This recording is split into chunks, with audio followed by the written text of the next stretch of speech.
The good old PlayStation, a childhood classic of mine. I remember playing games like Spyro the Dragon, Gex, Final Fantasy, Midway Collection Volume 2, and Xenogears. Anyone remember Xenogears? No? Oh well. But I can't forget that lovely boot-up screen. But there was one game that surprisingly escaped me for the longest time. The first time I ever got introduced to Crash Bandicoot was in Crash Twinsanity on the PlayStation 2 in the late 2000s, which I thought was interesting, but that soundtrack. And a couple of years ago, I did play the original game on an emulator, and found myself pretty much meh about it. It wasn't a bad experience, but I didn't feel like wanting to play anymore. My reasoning for this will be given in due time, but before I start, let me just say, this shouldn't have took me as long as it should have. I spent a month on footage alone. The only reason was, no pun intended, the game kept crashing, and crashing, and crashing. There were also a few strange bugs that kept me from proceeding, like this instance where it just soft locked for no reason. I can pause and show the hub menu, but I'm stuck here regardless. I know this is not what the game does regularly, and I know my PlayStation isn't to blame. And it ran games like Crash Team Racing perfectly fine when I played them a while back, so what's the deal? Despite the issue, I did beat the game, and I still had fun with it, for the most part. I'll get to that later. But because of the inconvenience, I shall call him Crashing Bandicoot. Wow! How original! Anyway, the game's beginning cutscene has to be accessed by being idle for a few seconds, so let's just wait a bit. Wow, Crashing is a paranoid motherfucker. Looks like he's hiding from the cops and doesn't want anyone to see his coke stash. Well, actually, the game is actually kind of similar. Dr. Neocortex was in the middle of creating an army of mutated animals to make an army to take over the world, to take revenge on the people who bullied him. Man, that's pretty extreme. His next experiment, Crashing, however, rejected the brainwashing and escaped. But Cortex has still kept his girlfriend hostage and threatens to turn her into a slave. So, Crashing has to save her and defeat Cortex. Story is done. Presentation. Damn, this game is pretty good looking for early PlayStation. Enemy variations are pretty good, though the game starts reusing them halfway through. There are some unique ones at the end of the game, but they're not really all that interesting. The music is a bit atmospheric for the most part, like a lot of the jungle levels, cave levels, and those hellish bridge levels. But Hog Wild, Heavy Machinery, and of course the theme song are really good. Oh, and the funky music that plays whenever you get 3 Aku Aku masks is really freaking catchy. Speaking of levels, they are pretty good looking, and there are many types as well. I love the look of Sunset Vista, just look at it.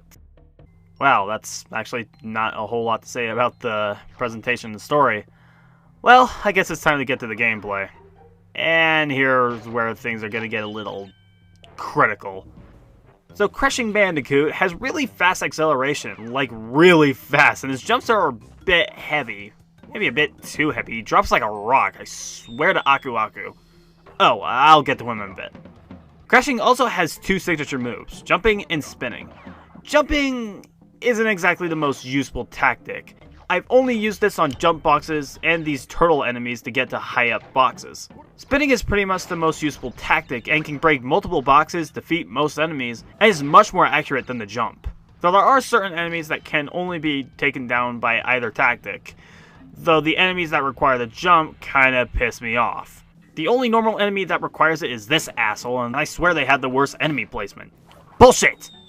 Though they also require a spin to knock out, so it feels unnecessary. The other enemies that require it are half of the bosses, which altogether are unimpressive. Papu Papu and Ripperoo do require the jump, but honestly I got stuck with Papu Papu because I forgot the jumps do any damage. And Ripperoo is just Ripperoo, that's all I can really say. Koala Kong is a standard dodge and attack boss, Pinstripe is just pathetic, and Nacho Brio is just bullshit. Remember when I said jumps aren't used very much outside of certain instances? This is the worst case of awkward design. He throws these potions that turn into slime balls, and I kept thinking you had to spin them into an Brio. Makes sense, right? Well, you have to jump on them, which isn't very obvious, and somehow damage him. That makes sense. And then at a certain point, he'll get buff and debris will fall from the ceiling, and I thought, get on him and spin attack. But I kept dying, and dying, and dying. Apparently, even though spinning would have been more effective, you had to jump on its head. Why? And the Neo-Cortex fight is my favorite fight, but I have to say I only liked it. Yeah, I only liked it. Enemies and bosses aren't the only threats, however. Fire geysers, rolling boulders, and TNT boxes are all around to take Crashing Bandicoot out, along with a ton of bottomless pits that will instantly lose one of your lives. Aku Aku can help you survive these hazards, excluding the pits, and guarantee safety for most of the level. You can get them through specially marked boxes, or if you've died enough times. Speaking of boxes, they are everywhere, and will contain many goodies. Wampa Fruit, which are the game's coins and net you an extra life when you get 100, along with extra lives, Aku Aku as mentioned before, and special tokens of Tana, Embryo, and Neo-Cortex. Let me stay on track first. Of course the goodies are very nice. However, if you break every single box in the level, you are netted a gem or a key. I think you get a key, I never got one. There are 27 gems in total and 2 keys. Well, that shouldn't be a problem, just make sure you break every box. Unfortunately, that's easier said than done. First off, most levels will not let you get every box in your first try. These levels will require color gems, which you can get later. And the means of getting these gems are still a pain in the ass. Which brings me to my next point. Whenever you die, every box will respawn, which you'd think you'd have to backtrack, break the boxes, and think that's pretty stupid. Especially with this stupid camera that doesn't frickin' move. Hate to break it to you, but it gets a lot worse. Even if you break every box, you can't afford to die because the results screen won't even appear if you die at a level, meaning no gem. So if you want the precious gem, one death equals restarting the level, whether you like it or not. And the best thing about it, death is everywhere in Crashing Bandicoot. Mainly pits. Lots and lots and lots of pits. But let's assume, just assume, you get to the course no problem, get to the gem, and progress through the game. Your gem progress will be recorded if you have the save file on hand. And this is the old PlayStation era of memory cards, so that's fun enough. But the level itself will not be saved. Remember those lovely tokens I briefly mentioned? Well, each of them have 3 tokens in certain stages.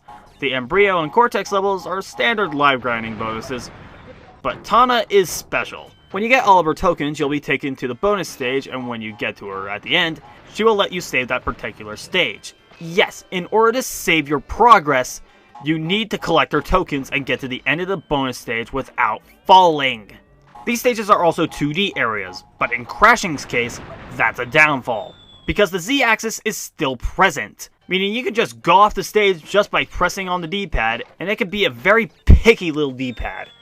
Which I guess is a good idea that the analog wasn't implemented, but you could still screw these up. This goes for every 2D level as well. I love the look of gimmicks like Sunset Vista and Heavy Machinery, but the lack of boundaries have killed me a lot. Just from a slip or a tap of the up or down buttons. Oh, and this is also applied to the final boss too. Why the hell is this a thing? Why can't I jump off the blimp? That is stupid. Though I will give a compliment on the D-pad. Yeah, the analog stick would have worked wonders with this game, but I actually didn't mind them. In fact, I barely noticed that I was using the D-pad. It just seemed like a small difference to me. It also helps that the levels are like hallways, so that helps out a little bit too. But there are a lot of small platforms for my liking. In fact, in Upstream, there's a checkpoint that you need to break on this platform, but it is stupidly easy to just bounce off and fall into the water. Great level design here, truly. In fact, collision in the entire game is kind of wonky in general. The physics and most hitboxes are a little on the lacking side for a lack of words. Again, with the water levels, it is super easy to fall and die, good frickin' lord. And there are a lot of times where timing is a very bad issue. Take this portion here. There's a fire geyser in front of me, but there are also bats flying above. Their timing is completely random. In one sitting, you'd have plenty of time to avoid the fire and the bats.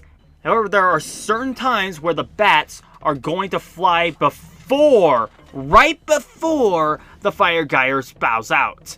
And right after the fire stops, the bats are going to fly again, meaning there is no way of going past without either getting hit or dying. It's dumb. Okay, yeah, I did have fun with Crash Bandicoot. But the bugs, crashing, bullshit level design, and that completionist journey just hold me from calling it a good game. I hope all the problems are fixed in the Insane trilogy, because holy shit, I may never play this game again. This was a complete train wreck. If you haven't played the game yet and are still interested, I just wait until the trilogy comes out at the end of the month. Sure, Crash Bandicoot wasn't a success for me, but that only makes the other games seem interesting. I wonder what I'll get out of it. Next time, Crash 2 is on the agenda, and hopefully, it doesn't take me a whole month to make. I hope you have a wonderful evening, and I'll play with you guys next time.